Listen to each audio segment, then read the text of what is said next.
E no nosso vídeo de hoje, a gente tem o prazer de receber Dr. Ricardo Akiba. Ele é coloproctologista e cirurgião do aparelho digestivo. Conversa com a gente a respeito da síndrome do intestino irritável.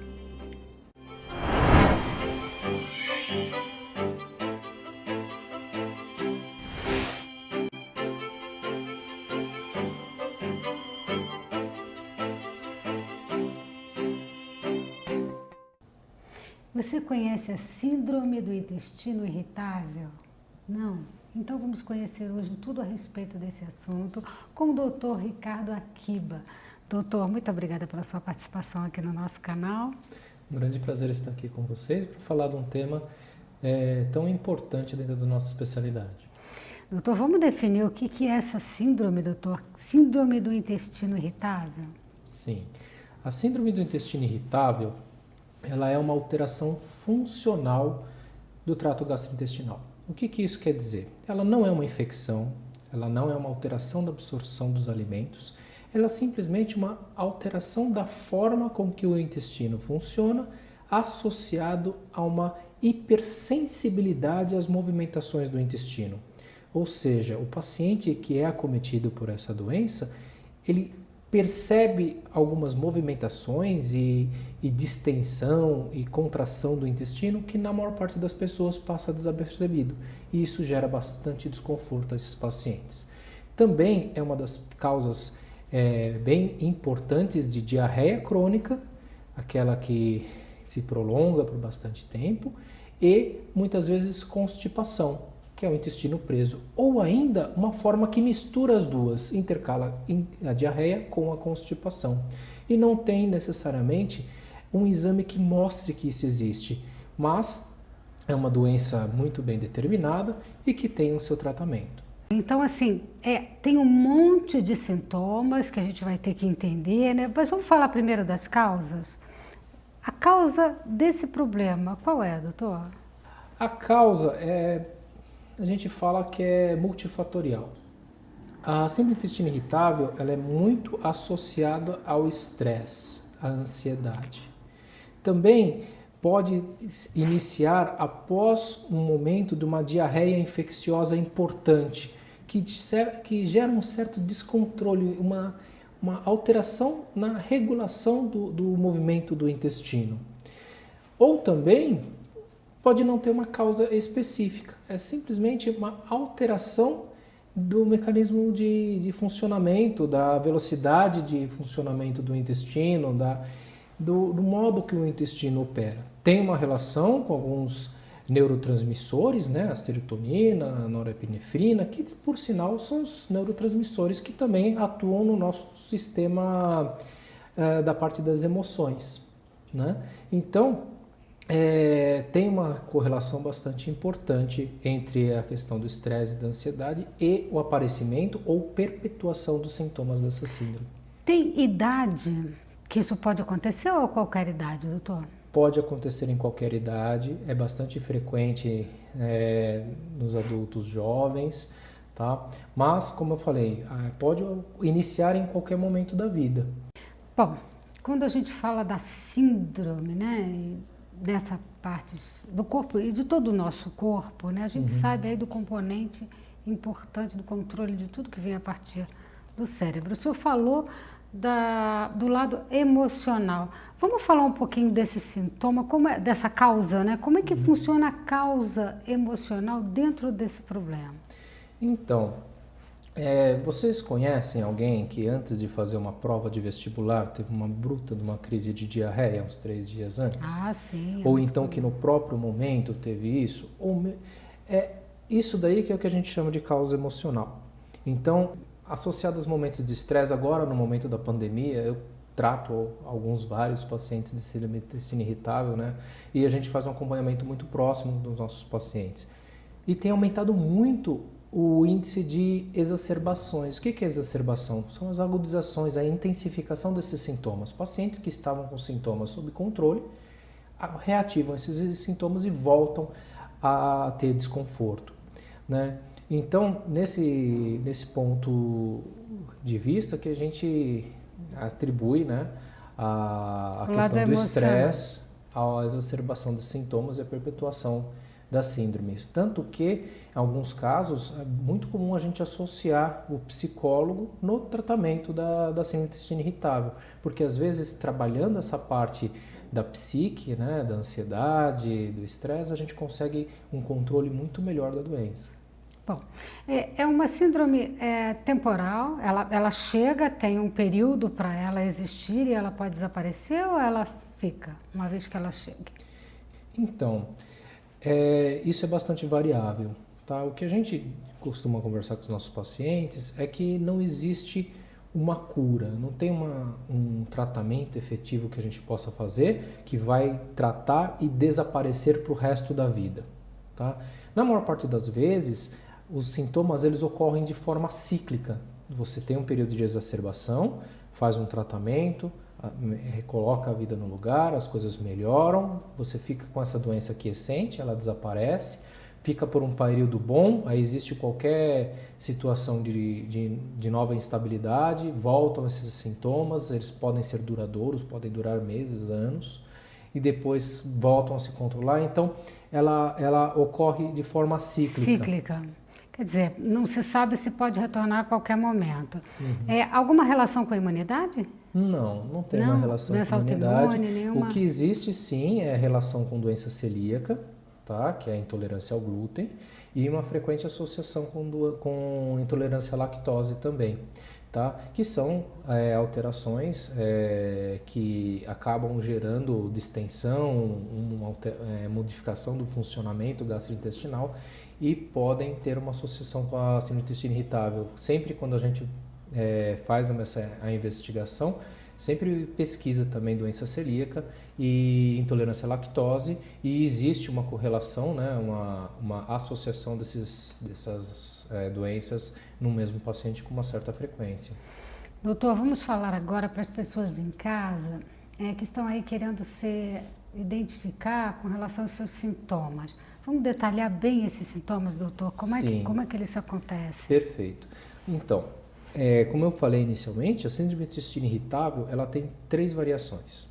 Ela tem com tendência diarreica, em que o paciente tem uma diarreia crônica, com múltiplos episódios de evacuação, em geral fezes mais amolecidas, mal formadas, que quando caem na água dissolvem, elas não formam aquelas fezes bem formadas, em formato de salsicha, que a gente brinca, tá? Tem a forma de constipação, que está associada a umas fezes mais endurecidas, uma diminuição no número de evacuações, e a forma mista, em que esses 2 padrões eles se intercalam. Em alguns dias a pessoa tem diarreia, fica um tempo sem evacuar, aí tem constipação, e esses períodos podem variar, tá? Todos os casos, uma coisa que é muito marcante na síndrome do intestino irritável é uma dor abdominal persistente, tá? E associada ao estufamento. Tem uma distensão. Tem uma distensão abdominal, né? Então a distensão e a dor estão presentes em todos os pacientes com essa síndrome, né? Muitos pacientes falam, putz, mas eu estou com uns gases, esses gases não desaparecem, né? E quando então você seria vai também ver, um na sintoma o realidade, excesso de gases, doutor? Sim. Tá? Não, a questão dos gases, não só a eliminação dos gases, que muitas vezes incomoda o paciente, mas o estufamento, a distensão, que é muito marcante nessa síndrome. Tá? E aí pode ter associada à diarreia, a constipação ou a alternância dos dois. E as dores? Do ponto de vista de coloração das fezes, isso não existe, né? Sangramento, qualquer problema, não. O que a gente se preocupa em relação à coloração das fezes, e eu acho que é muito bom você ter levantado esse ponto, porque é um questionamento muito frequente. A coloração das fezes, ela importa quando ela é muito clara, tá? Que pode significar uma obstrução das vias biliares, tá? Porque a bile é aquele pigmento amarelo que vai colorir as nossas fezes, tá? Ou quando ela é preta, feito piche, que aí indica sangue, ok? Agora, um marrom escuro, um marrom claro, um amarelinho, um verdinho, não tem problema, está muito relacionado à sua flora intestinal e relacionado ao que você come, tá? Então essas variações, a princípio, não são preocupantes. Doutor, vamos falar então da forma de se relacionar com esse problema, já que ele é sazonal. não se pode prever uma cura, o que tem que fazer é gerenciá-la. Como é que a gente faz? Primeira coisa, a gente,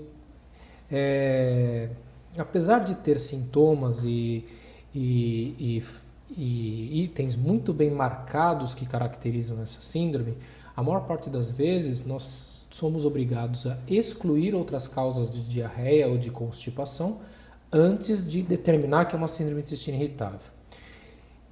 Por quê? Porque a síndrome do intestino irritável não aparece em exame, porque ela é uma alteração disfuncional. Isso faz, inclusive, que muitos pacientes não aceitem o diagnóstico. Achem que a gente está dizendo que é porque não encontrou nada de diferente. Na realidade, nós somos obrigados a excluir as outras causas, que são causas tratáveis e eventualmente até graves. É um diferencial com o câncer de intestino, por exemplo. Sim. Né?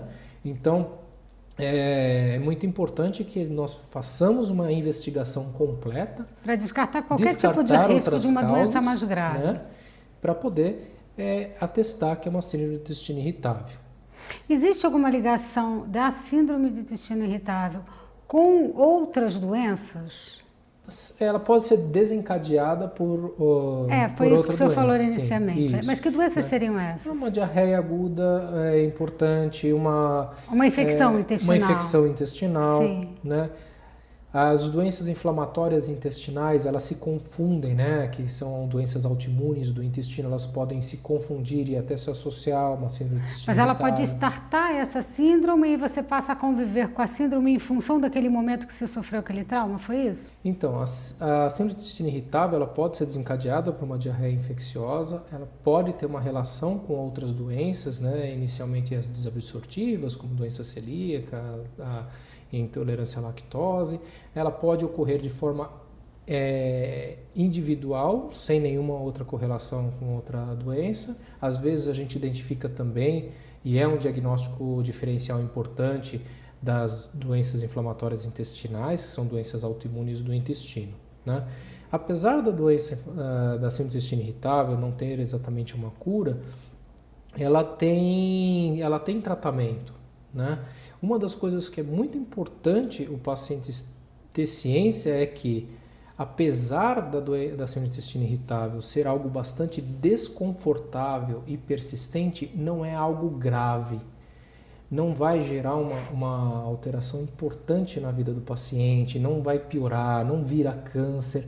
É algo que gera um desconforto mas não mesmo. Vai gerar nada grave. Inclusive, a percepção e o entendimento disso pelo paciente é fundamental para o sucesso do tratamento. Porque uma das coisas que a gente conversa com o paciente, às vezes pede auxílio do psicólogo, é que ele aprenda a ignorar um pouco esses sintomas. É lógico, a partir do momento que você tenha o diagnóstico de síndrome do intestino irritável, em que outras causas que podem gerar já foram descartadas. Já foram descartadas, né? Então, temos medicações voltadas para a forma diarreica, para a forma constipante, para essa forma mista, que focam principalmente a questão do controle da dor, da distensão. Tá? A associação com o nutricionista, que vai fazer uma dieta mais adequada para esse paciente, né? E o suporte psicológico para diminuir essas causas de estresse, de ansiedade e ajudar o paciente a ter uma melhor compreensão do seu status, permitem que a grande maior parte dos pacientes adquiram um controle e se sintam mais seguros, né? Quer dizer, no momento em que você sabe que não precisa ter muita preocupação no sentido de desenvolver uma doença grave e que, é claro, ninguém quer conviver com aquele mal-estar, a sensação de plenitude, né? É desagradável, mas precisa controlar. Tem aí um componente emocional importante, né, doutor? Que Sim. Também precisa ser acompanhado. Sim, muitas vezes a gente só consegue fazer o controle dos sintomas gastrointestinais a hora que a parte psicológica do paciente fica mais estável. Equilibrada. Então, né? realmente, esse atendimento multidisciplinar é muito importante para o tratamento dessa doença. Então, se você não está se sentindo bem, tem alguma coisa que está aí fora do equilíbrio, procura um profissional, vai entender melhor o seu caso, né? Tirar todas as dúvidas de que não tem nada de mais grave e procurar aí o acompanhamento com as pessoas certas que podem te ajudar. Doutor, muito obrigada mais uma vez. Na disposição, e para a gente é um prazer. E o nosso vídeo de hoje fica por aqui, você já sabe, deixa o seu like, se inscreve no canal que eu quero te encontrar no nosso próximo vídeo.